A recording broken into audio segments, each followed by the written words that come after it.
નેતાઓના લાંબા ભાષણથી લોકો કંટાળે તે માની શકાય, પરંતુ જો પોતાના જ પક્ષના નેતાના ભાષણથી ટોચની નેતાગીરી કંટાળે તો? આવું થયું. કંઈક આવી જ ઘટના પ્રકાશમાં આવી અમદાવાદમાં, જ્યાં ભાજપના મહિલા કોન્ક્લેવમાં મહિલા મોરચાના અધ્યક્ષ દીપિકા સરડવાના લાંબા લચક ભાષણથી પાટીલ કંટાળી ગયા. ચાલુ ભાષણે તો પાટીલ કંઈ ન બોલ્યા, પણ પાટીલે પોતાના સંબોધનમાં દીપિકા સરડવાને સલાહ આપી.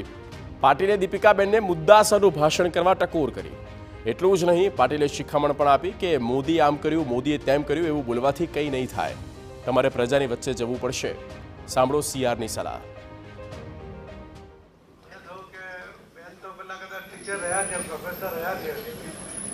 એટલે કે આખું પુસ્તક લઈ આવ્યા હશે ને વાંચશે એવું લાગતું આટલું ના હોય બેન. આ તો ત્રાસ થઈ જાય.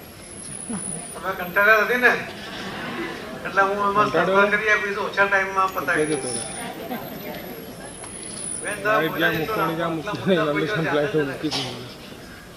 આટલા મુદ્દા એક સાથે તમે ભૂલી જાઓ એના કરતા એક મુદ્દાની છાવટ કરી છે.